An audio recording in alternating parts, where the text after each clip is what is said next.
Hello everyone, I'm Andrew Elizaga here to introduce another episode of the Dubcast with Dubside. And I'm Dubside. I had a little break there. We had some interviews on the side, but now I'm back. Yes, and welcome back.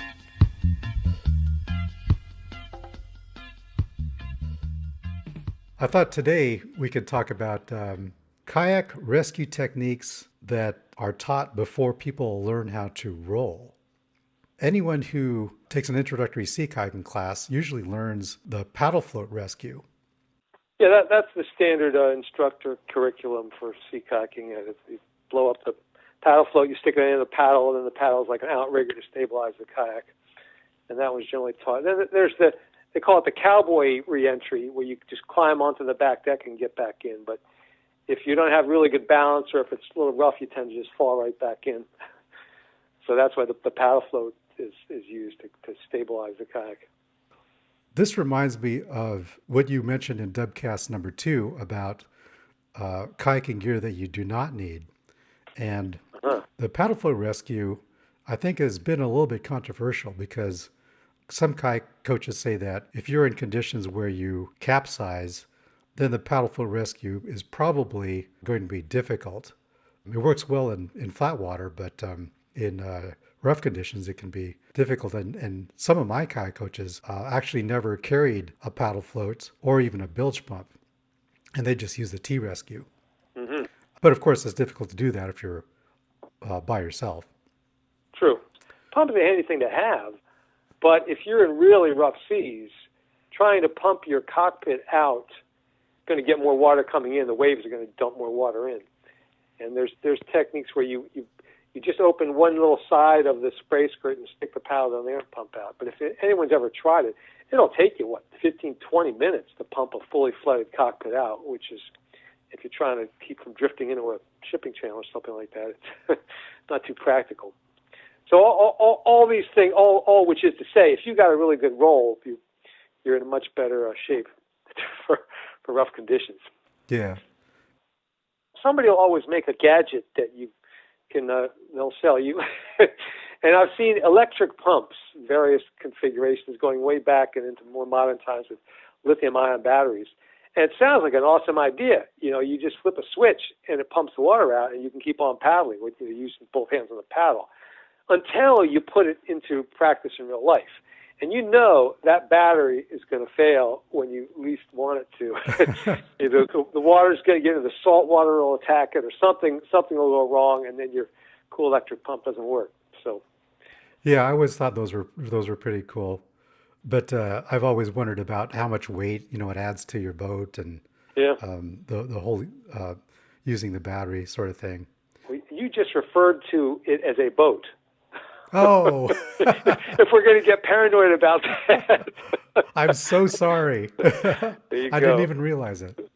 There you go, the kayak. Yes, right, the go kayak. ahead. The kayak. Where was I? Okay. Another interesting device that they used to sell quite a long time ago, and it's a cylindrical plastic container that houses a large flotation bag that automatically inflates. Yeah, I remember it. Yeah. Okay. So you remember that from a CO2 cartridge? Yeah. Yeah. And I remember seeing that device for sale years back in magazines and stuff. And it's an interesting approach. It is a little bit of a gadget that's also prone to failure, and it's hard for someone like me not to just think, why don't you just learn a good roll, instead of buying these gadgets. But I suppose for some people it could be useful. It could have been useful. I don't know if they still make that. I haven't seen it for sale, although I found old articles about it. One was actually written by Wayne Horodowich. All right. So it was called the Backup Recovery Roll Aid. Mm-hmm. Let's see where he describes it here. The backup is a cylindrical plastic container that houses a large flotation bag that automatically inflates via a 68-gram CO2 cartridge when the bag is pulled from the cylinder. The container is usually mounted to the bungee cords and deck lines on the front deck so you can easily reach it when capsized. Mm. So he says it takes a little bit of practice to learn how to use it. Yeah. Well, that brings to mind, when I first took instruction for the ACA and BCU stuff way back in whenever that was, 2002 or something. There was one roll was taught. It was the PFD roll, where, and I almost hesitate to say this for liability purposes, but you would take off your PFD, and then with that stretching out with your hand, it's like a paddle float, and you can come up with that, and then you put it back on. And I remember, doing that roll. They showed us that we learned how to do it. But I was just horrified at the thought of taking off your PFD, because I'd been so drilled into me. You keep this on all the time when you're paddling. Even the Coast Guard doesn't require you to wear it, but in Sea Kayaking we wear it all the time. That's part of our whole gear. And so suddenly taking it off just seemed to be a surprise. But I don't know if that was in the official ACA curriculum, but I remember being shown that. Wow, I'll have to try that sometime. Yeah. Now, once you start putting, your VHF radio and put flares in your PFD, I mean, the PFDs can get kind of heavy and bulky. With the bladder, the water bottle thing in the back and everything. It gets it's not an easy thing to just pull right on or off. So that could be difficult. I met someone while I was paddling in Deception Pass who rigged up a scuba set. Okay, yeah. This was a homemade setup, and he put a tank in his day hatch, and then it had a hose to a regulator that he would keep on his front deck. And he said that he would use it to practice rolling. So he would just stick the regulator in his mouth and spend as much time underwater as he needed to get his roll. Yeah, all right. They actually sell little tanks like that. Oh, yeah. Okay. Yeah, it's called the Spare Air Xtreme Sport, and it contains 1.7 cubic feet of air, or they say about 30 normal breaths. So there are all kinds of interesting devices that they sell out there. Sea kayaking can just get so gear intensive. True. And people spend a lot of money on gear that may give you a false sense of security. Yeah.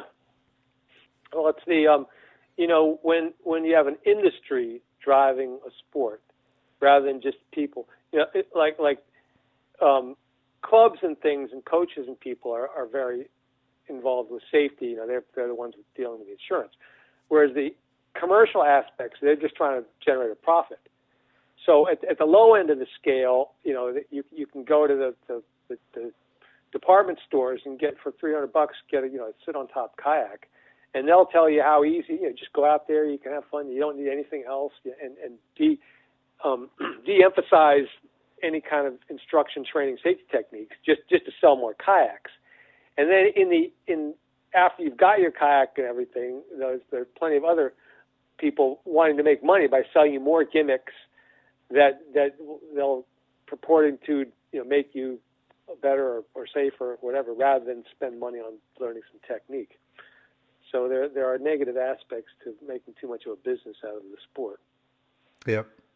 The nice thing about Greenland style kayaking, and a lot of people who are into Greenland style kayaking make it a point to be very anti-consumer, non-commercial, and do it yourself. So they make everything. They make not just carve their own paddle, build their own kayak, but some people make their own spray skirts, make their own tuliks. Yeah, well, it goes back to the Inuit model where you did build all your own stuff. You made, it wasn't you don't go to the store and buy a kayak or paddle. You make the stuff yourself, and that was the origin of the endeavor. All right. So, what do you have for us this week on the Dubcast? Well, I've mentioned Maligiaq before, and this describes him in better, fully introduces this guy Maligiaq Padilla, who's been a Greenland champion for many, many years running, and is a very inspirational person to be around. He's a great guy. So let's get on with Dubcast number 8, the Champion's Champion. All right, here we go.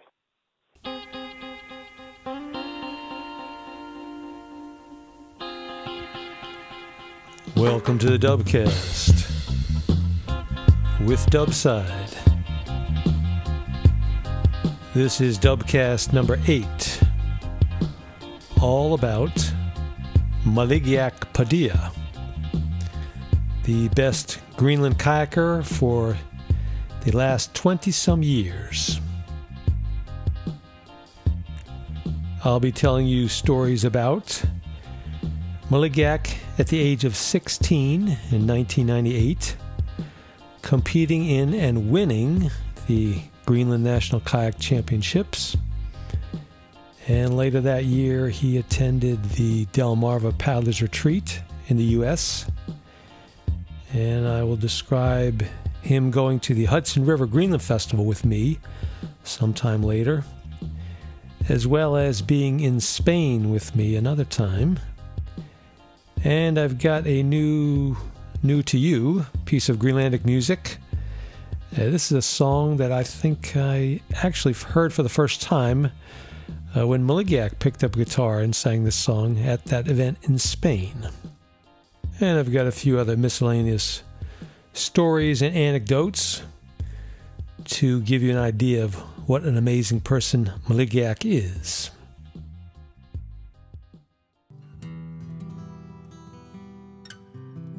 Well, Maligiaq was born in 1982, and he grew up in the town of Sisimiut. That's in Greenland on the west coast above the Arctic Circle. There's a fairly active kayak club in that town. When he was 12 years old, Maligiaq took up kayaking, which in Greenland involves making your own kayak, and one is taught rolling relatively early. Maligiaq had a grandfather who was an actual seal hunter. Now, recall from the last episode the competition rules, where if you're not between the ages of 20 and 34, you can compete in that group for the title by notifying the officials ahead of time. Well, Maligiaq did this at the age of 16, and to everyone's surprise, he won the title in 1998. And since that time, Maligiaq has aged into the 20 to 34-year-old group and aged out of the 20 to 34-year-old group, but he has always competed in that group. Some years he's been out of the country, some years he's busy, tied up with other things, but pretty much every time he has competed, he's won the title. And he has a total of 9 titles to his name, which is far above anyone else's record. His ropes and rolling and harpoon throwing skills are pretty good, not always the absolute best, but very good. His racing stroke, however, after the first few wins of the championship and his skills really fully matured, he in a race no one can beat him. He also has expert knowledge of building skin-on-frame kayaks. The top racers build their own kayaks, and he can customize his just right for him. At this point in his life, I think he has built well over 100 skin-on-frame kayaks, so he intimately knows exactly every little detail of that process. And on top of all that, he is quite the gentleman and ambassador for Greenland kayaking. I'll tell you a little story about that. So at the competition, they have medals. They have bronze, silver, and gold medals. The kids get a slightly smaller medal, about half the size of the adults, and the adults in all the age categories have their medals. And since there's so many different age categories, and there's male and female, there's international and Greenlandic, so by the end, it's hard to go there and not get a medal in something. And at the final dinner, people they're just jangling from all the medals they have around their necks. And there is a special medal called a ducat. And ducat is the name of the harpoon head, the blade end that goes on the tip of the harpoon. And this golden ducat is awarded only in the 20 to 34-year-old group, and only to the first place, and only to the Greenlanders. It's a very special medal. So you see lots of other medals, but only a few of these. Maligiaq, as you might expect, tends to monopolize these.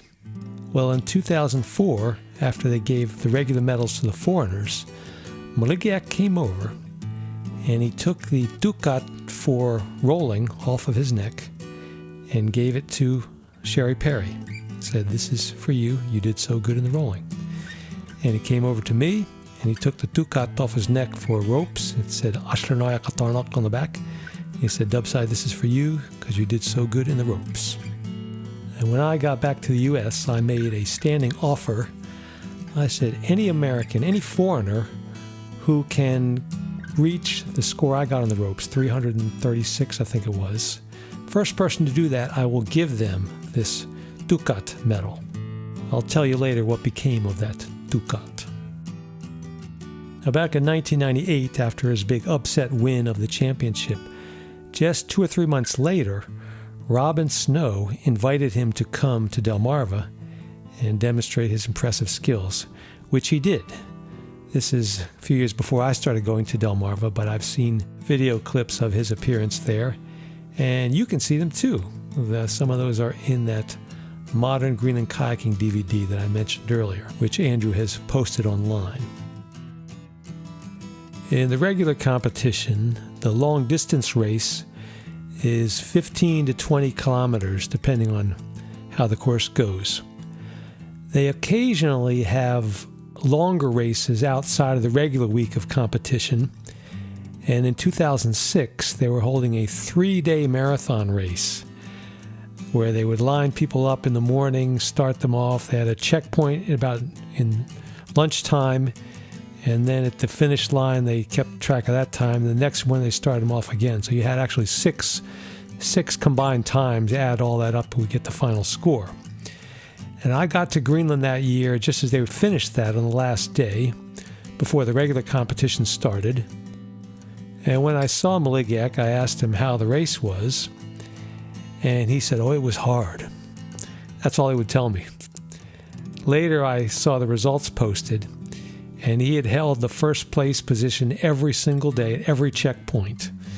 He was like 10 minutes ahead of the second place guy and half an hour ahead of the third place person. So rather than say, yeah, I held the lead, I did a good race, I won, he just said, it was hard. Typical seal hunter's answer. Now, to give you this next Maligiaq story, I have to introduce a few other characters. There's a guy named Greg Stamer. And Greg comes from Florida, has been involved in kayaking for a long time, a big proponent of the Greenland paddle from way back. And he served as the president of Kayak USA when it first was formed in about 2000, 2001.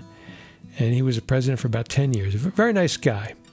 And there's another guy, and a real character, named Brian Schultz.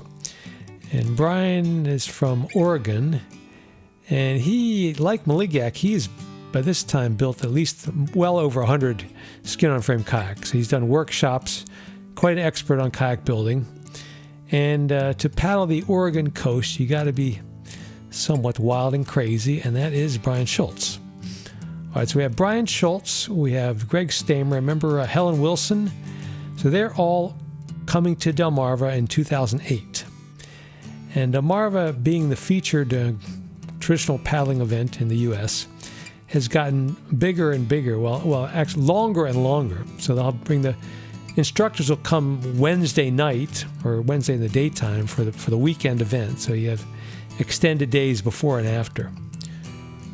So we're there Wednesday night, and Helen has just flown in from California, and Greg's come up from Florida. And people are probably somewhat weary from a long trip, a little bit of jet lag, but not Brian Schultz. He is gung-ho and ready to go. So it's about 10 at night, dark and everything. But it was a very warm Indian summer that week. And so the temperature in the high 80 degrees still feels like the middle of summer, even though it's the beginning of October. And Brian is trying to encourage everybody to go on a night paddle.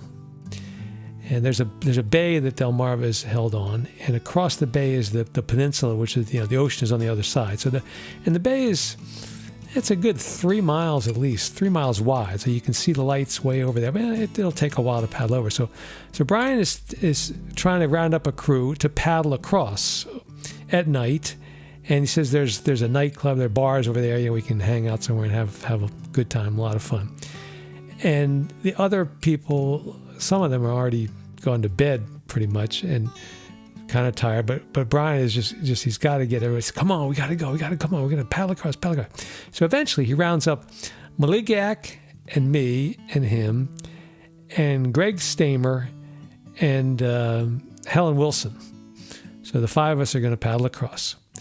So at Delmarva, there's all these skin-on-frame kayaks, and Kayak USA has their own fleet of skin-on-frames that they bring to these things that people are allowed to borrow. So we head down to the beach, and we round up some kayaks, and we just grab, here's one here, and Greg might have had his own fiberglass kayak there, but we find kayaks, and we all get in. We start paddling across. Well, Maligiaq, with his forward stroke, far superior to anyone else's, takes the lead right away. And we're all out there in the dark, and Greg is trying to be the responsible leader. Everybody, keep track of everybody and where's everybody at and where are we going. And I think I was having trouble with the skin on frame I grabbed didn't fit me too well, and I've been uncomfortable. And I didn't have, the typical things you would have with a group, like a tow belt and a pump and first aid kit, those sort of things. Yeah, I just grabbed a kayak and gone out there. It was just a fun thing on an evening with all experienced instructors.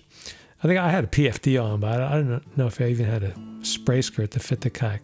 So we're out there, and we paddle across. It takes us the better part of an hour, and we get out there. So it's 11:30 or so, and I remember getting out, and Brian had come to shore and ran out down into across the beach and into where the street was. And the rest of us were out there walking around, loosening up from being sitting in the kayak for that amount of time. And I look over to the street, and there's Brian standing next to a police car. And I thought, this doesn't look good. But it turns out that he was just asking. The officer was telling him that all the bars and clubs are closed on Wednesday nights for some reason. So there was nothing to do, nowhere to go. So all we could do is just get back in the kayaks and paddle back to the camp. So we get back in our kayaks. I think I'd switched kayaks with Helen or something so I could try to find something that was a little more comfortable. We start paddling, and Maligiaq just takes the lead like a bolt of lightning, and he's gone. After about 10 minutes into it, we can't even see him. And Greg is trying to keep us all together. And I was trying to pay attention to what it looked like behind us on the way over. There's lights way off in the distance, and there's a dark spot, and there's some other lights on the shoreline somewhere. But you have to pay attention to where you want to go and where you want to come back to so you don't get lost. And so we paddle, and it's almost like midnight by now. And we're kind of tired. So we finally we get all the way we get back to the camp. We come up on the beach there, and Maligiaq had a white skin-on-frame kayak, and mine was maybe brown and a different color. So we get up to the beach, and we pull our kayaks up there, and in front of all the other kayaks that are pulled farther up, there's a white kayak there. So okay, that's Maligiaq's kayak. So we got back. So we pull our kayaks all up on the beach, and we're very, very tired, and we're anxious to get back into our sleeping bags and just crash. So we all do, we go to bed and we fall asleep. The next morning, we get up, and I am told with apprehension that white kayak that we saw when we came back, that was not the kayak that Maligiaq had taken out. And it turns out that he had been paddling back in the lead ahead of us. I think he was in a hurry. Maybe his kayak was taking on water, so he just wanted to get back. And he got lost. And he got to shore somewhere, and he didn't know where he was. That wasn't where the camp was, and he couldn't figure it out. And so he just laid down to take a nap. It was 80, 90 degrees even at night, so there was no danger of getting too cold. So he just slept until the sun came up, and then he could get out and see where he was and come back to camp. Well, when we found out about this, I felt terrible. I mean, that's totally unacceptable to do that. Any group, the initial responsibility over all other priorities that you're supposed to come back with the same people you went out with, not lose anybody. And so for all of us to just go to bed figuring out somebody else was going to worry about it and not confirming that Maligiaq in person had come back, not just a kayak that looked like his, that was a really bad lapse on our part. And fortunately, Maligiaq has enough skills to take care of himself, but that was bad mistake for us.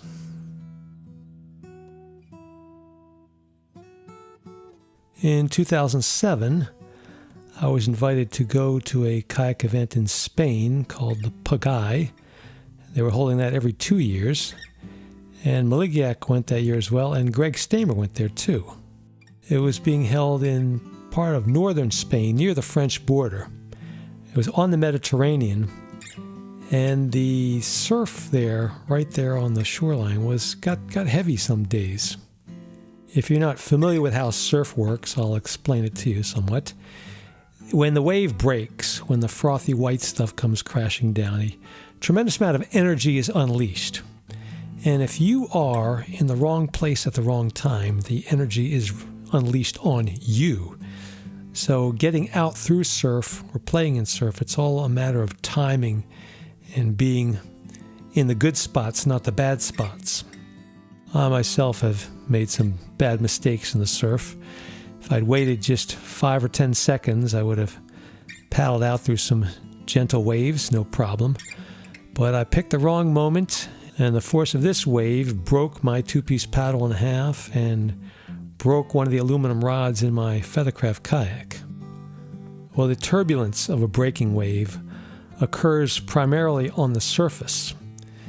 And there's a technique whereby you can go through surf, and if you time it wrong and are about to get hit, you flip over upside down and take all that energy force on the bottom of the kayak, and then after it passes over you, you roll back up and continue on paddling. And if you'd like to see a demonstration of this technique, in that modern Greenland kayaking DVD I made, which Andrew has posted online, you can see the section there that covers that Spanish symposium. And there's a part in there where Maligiaq is coming in from the surf, through the surf. And the waves are pretty big, and there's an audience watching. He was demonstrating this other technique. And so he comes in, and coming right up behind him, this big wave starts to rear up and crest, and it's about to come crashing down and just cream him. And you can hear all the people watching him start to get apprehensive, and he just very calmly flips over, rolls under, kayak is upside down, the wave crashed on top of him, he rolls back up and paddles in. It's a very effective technique when done properly.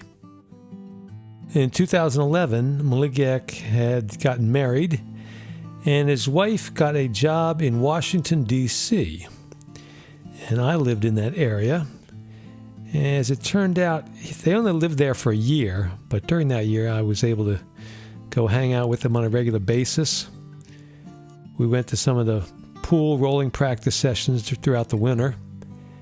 And the springtime came, and it was the Hudson River Greenland Festival coming up.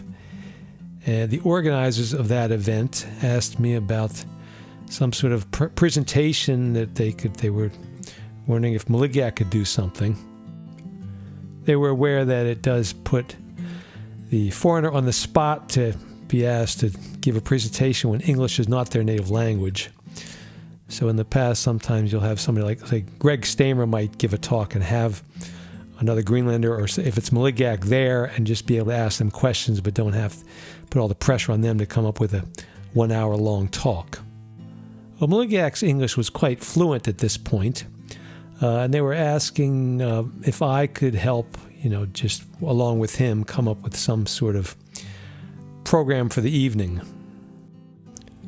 Well, the next time I was over at Maligiaq's house, I brought this subject up, and he said he'd had a presentation he'd worked up, because in the past few years he'd been at places and they'd wanted him to talk on his own. And he had a presentation he'd put together, and I asked him, what did he have? And he showed me, he had a slideshow, a bunch of pictures, and started out with a picture of Greenland, and he said, I say, this is what Greenland looks like, and here are the towns in Greenland. And then he had something about the population of Greenland on there, and it was pretty much stuff you could find on the internet about Greenland and the Greenland culture and things. And I was looking at it and thinking, well, this is not anything unique that anybody couldn't find anywhere else, but if we could get Maligiaq talking about his own experiences, he's got a fascinating life. That's really what would be nice, what would make a great presentation. So I said to Maligiaq, tell me something. I got him nice and comfortable. We sat down, and I said, when was the first time you can remember ever seeing a kayak from when you were very, very young? And he said, well, I remember my grandfather outside of his house. He had the frame of a kayak there, and I used to see that and found that interesting. And then I got him talking about how he got involved in the kayak club. And he said the kayak club was near his house. He could look out the window down the hill and see where it was. And then he started to get involved in that. And you make your own kayak is one of the first things done. And he got so into it, he would sneak over there when he was supposed to be at home. He'd climb out the window and be at the kayak club building his kayak at all hours of the day. And he mentioned how his mom would call up the kayak club and say, is Maligiaq there? And he'd be trying to tell them, shh, don't tell him. And they would tell him, and she'd tell him he had to come back. And so he was full of stories like this. And so I just, over the course of the next hour, sitting in his apartment, his house, had him tell me all these things, and talked about when he did the competition in 1998 and winning the championship for the first time. And so, after going through all that, I said to him, now you've just told me some really fascinating stories, and I think that would make a really good presentation to do, up at the Hudson River Greenland Festival at Horodowich. And he said, well, I don't think he. I said, wait, what do you mean? He said, well, I have these slides. I said, no, this is, people would be much happier to hear you talk about things. And he said, well, I don't really like him. And it was that seal hunter coming out. He really was not comfortable talking about himself, talking about his achievements and all these things he's done. Like, it's just not in his nature to say that. It just makes him feel uncomfortable. And I said, well, think we could, try something like this maybe. And he said, well, I don't know. So I left it at that. We said, all right, the event was another week away or so. So waited till then. And when the weekend came, so we drove up there. I got a ride with him, went all the way up to Horodowich, just north of New York City on the Hudson River. It takes, it's 3 or 4 hours to get there from D.C. And it's the traditional kayaking event that we've come to expect. There's people doing rolling, and there's making paddles, and we have ropes set up somewhere, and just hanging out with all the kayak friends. It's a good time. So the evening comes for the presentation, and on the bill, so it was supposed to be me and Maligiaq giving a talk. And I was a little bit sneaky. I went to the organizer, and he had the video projector to run the computer into. And Maligiaq, I think he had brought his computer or his thumb drive, whatever it was. And I said quietly to the organizer, I said, your projector, that is going to have a technical difficulty. All right? And he said, what do you mean? Where? I said, no, that thing is broken, okay? I don't want that thing operating. Whatever excuse you have to make, it's not going to work, all right? So then we had the time for the presentation, and Maligiaq said, where, can I plug this in? I said, it's not working right now. Let's just talk, and maybe they'll get that fixed later on. So I started asking him, just like I did in his apartment. I said, when was the first time you can remember seeing a kayak? And got him talking about his grandfather, the kayak frame at his grandfather's house. And then got him talking about how he got involved in the kayak club.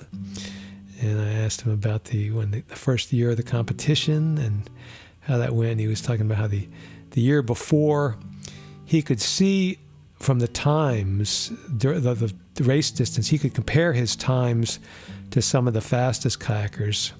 I think they had him racing with the older teenagers, which was a little bit out of his age group, but he was so good.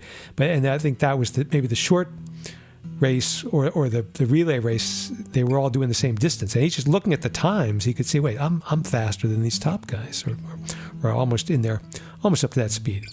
And he asked his coach, some of his coaches said, can I next year I'd like to compete in the 20 to 34, and they said, no, you're not ready for that. And he disagreed. He thought he was. So he, on his own, signed up for it. And he said the guy from the year before who had won was getting a little bit, not like a seal hunter, and boasting a little bit, saying, I'm going to win again this year. But he did not. Maligiaq won. So we spent an hour talking stories like that.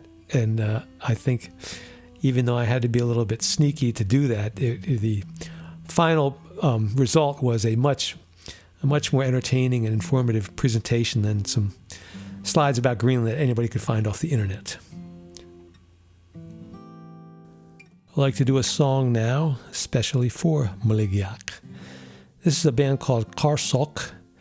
It was very influential back in the 90s, and they had a Greatest Hits Volume 1 and 2, released I think about 2005. This is off their Greatest Hits Volume 2. And this is a protest song protesting the outside influence that tries to tell the Greenlanders how they should operate. Specifically in the 70s, the U.S. passed the Marine Mammal Protection Act, making it illegal to import any marine mammal products, the skin or the meat or anything. And this wiped out a good part of the market for the hunters in Greenland, who they would eat the meat and sell the seal skins. They make clothing, handbags, other articles. This is all done sustainably, but you'll never see any of those items available in this country. They have been declared illegal. The older generation of Greenlanders who can still remember what it was like before 1970s when that law went into effect are still quite bitter about it. This song has a longer title, but I just call it Green.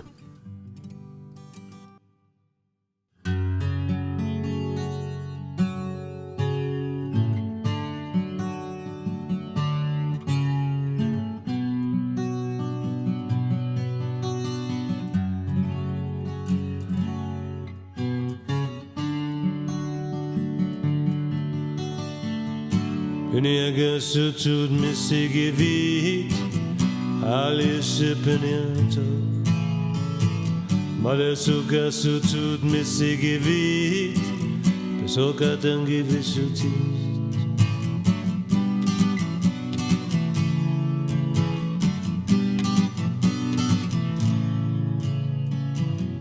Peniata pasita manasuak Wisepata shashu Inushu attitude pesa pasi Akikisati masu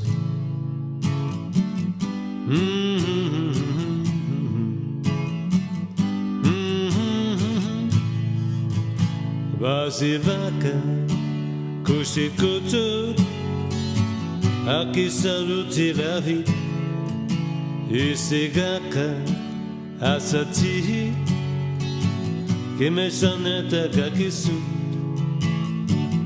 Kosukanak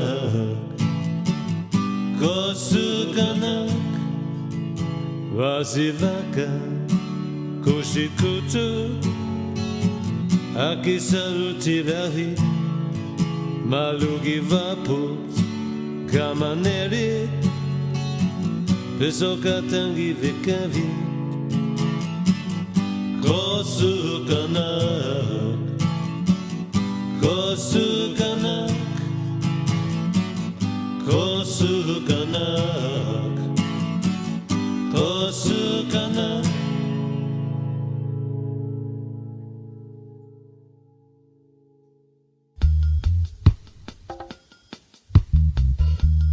You can find the full title of that song by going to atlanticmusic.gl. The band is Qarsoq, Qarsoq, and that is their CD entitled Greatest Hits Volume 2. Coming up in episode 9, actually I got a lot more good Maligiaq stories, but we'll just keep them in reserve. Episode 9, we'll talk about the Greenland paddle itself, both the wooden version and the carbon fiber version, and different trade-offs in the design and use of, etc. Some of the names behind the paddles include those of Don Beal, Chris Rabb, Sarah Wagner, and all the folks at Gear Lab in Taiwan. I'm not doing paid advertisements, at least not yet, but all those people are my friends, as is the water.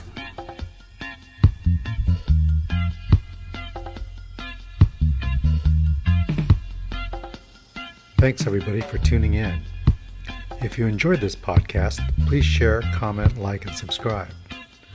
Also, consider helping support the Dubcast with Dubside through Patreon. You can donate directly using PayPal to our email address, dubcastwithdubside@gmail.com.